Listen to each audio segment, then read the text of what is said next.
avant tout d'abord ma nuyu waa FONGIP ñu ma ñëw seet si fii nii ci sama toolu ANIDA bi ma financé comme presque mu mel ni ñoom ak ANIDA yëpp benn liggéey bi la ma nuyu leen ak yegg si bu ñu yegg si fii nii tey maraîchage la ñu nekk di def mooy culture yi soble la ak salade ak kanje mooy gombo bi en même temps supame ak carotte. mbéyum soble bi nag soo gisee ma gën koo bëgg tamit suñu marché bi fii Kolda fii nii dañoo xaw a am problème jaay soo fi béyee loo xamante ne day gaaw a yàqu rek pour nga am clientèle rapidement day metti waaye lii soo amul client mën nga koo denc bi ci kanam ñu mën nañ def 3 campagnes bi 2 campagnes waaye 2 campagnes moom moo gën a assuré 3e bi day dugg ci hivernage bi. amoon nañu problème garantie ci comme par exemple banque yi léegi mun naa laa wax ne amatul waaw ndaxte depuis ñu dugalante waa FONGIP loolu amatul bi FONGIP dugalee ci loxam affaire mu ngi am ñu ngi am yaakaar changement dina am. seen fonds yi ñuy dugal garantie yi ñuy dugal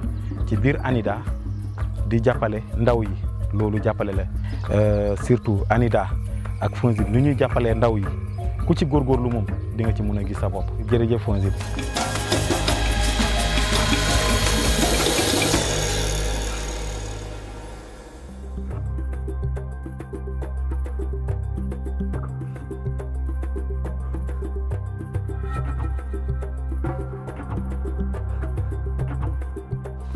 ci turu soxna Mame Bousso Mbacké nga xam ne mooy présidente réseau des femmes pour le développement de Touba soxna Mously Mbacké nga xam ne mooy trésorière générale ak yeneen membres yi. comme ni nga ko waxee FONGIP ñëwoon nañ fi Doudou Ka en personne ñëwoon na fi bi ñu xoolee la waral réseau bi mooy kenn ku ne da nga toogoon ci sa rok di liggéey ba tax ñu xalaat regroupé wu nga xam ne ay sëti Sëñ Touba rek ñoo ci nekk ak seen i taal bi. président Doudou Ka bi ñu fi ñëwee waroon nañ ko exposition. tout le temps donc ñoo xam ne dañoo def seen formation ba compétence yi nekk fi ñuy liggéey. FONGIP ñëwoon na fi ñii di transformer bépp activité nag génératrice de revenu bu ñu xalaat rek mi ngi ci réseau bi. am na ay teinturière transformation fruits et légumes am na transformation céréales ak lépp yëpp activité yëpp kon nga xam ne ñun ku ñu dimbali ñu jël. mais tooguñu les bras croisés li nga xam ne nii état loolu la bëgg ñeneen bëgg mooy autonomisation de la femme loolu la ñu wut pour jigéen mën a dem ak boppam am xam-xam ba pare am ay moyens yoo xam ne ni da nga koy doxal. xam ne daal moom ñoo ngi fi ñu ngi liggéey ay partenaires lañ soxla te ku ñu dimbali ñu dem mais tooguñu les bras croisés ndimbal daal da ciy fekk loxol borom ñun loolu ci lañ nekk merci beaucoup.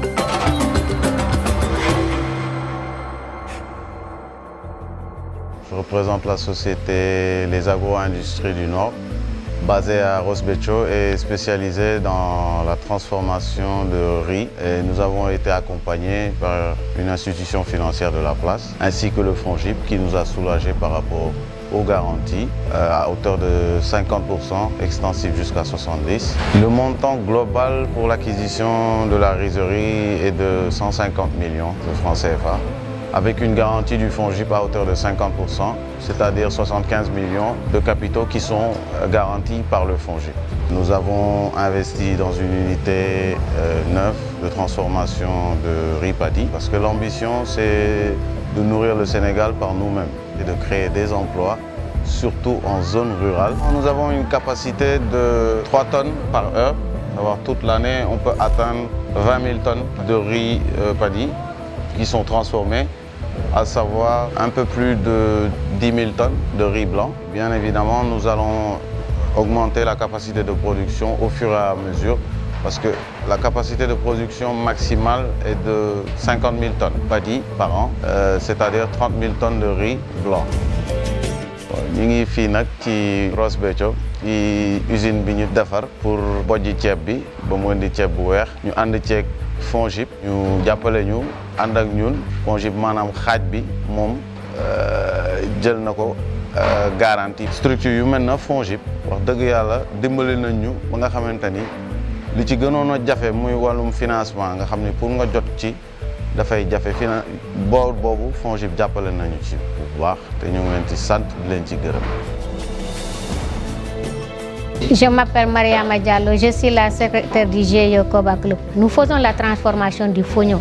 Nous faisons la transformation de brusure de maïs, beurre de karité, farine enrichie. Nous faisons des jus de fruits comme le mad, des sirops, bissap, gingembre et tout dans le GIE. FONGIP sont nos partenaires puisqu'on a été financé par FONGIP et ça nous a beaucoup aidé. FONGIP nous a donné 4 millions.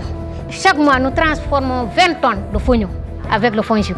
Nous voulons 20 millions pour acheter des matières premières et faire la marche en avant dans notre unité. Suñu partenariat ak FONGIP jàppale nañu puisque ñoom jox nañu 4 millions yooyu jur na ba yokku na léegi dañu bëgg ñu yokkal ñu bu ñu yokkalee bëgg nañ 20 millions daal ci FONGIP daal maa ngi leen di ñaan ngeen jàppale ñu bu baax a baax ñun ñu ngi kontaan ci seen ànd ak ñun. FONGIP moom macha allah si kanam rek loolu lañ leen di ñaan ñu ngi jàppale waa Sénégal merci beaucoup.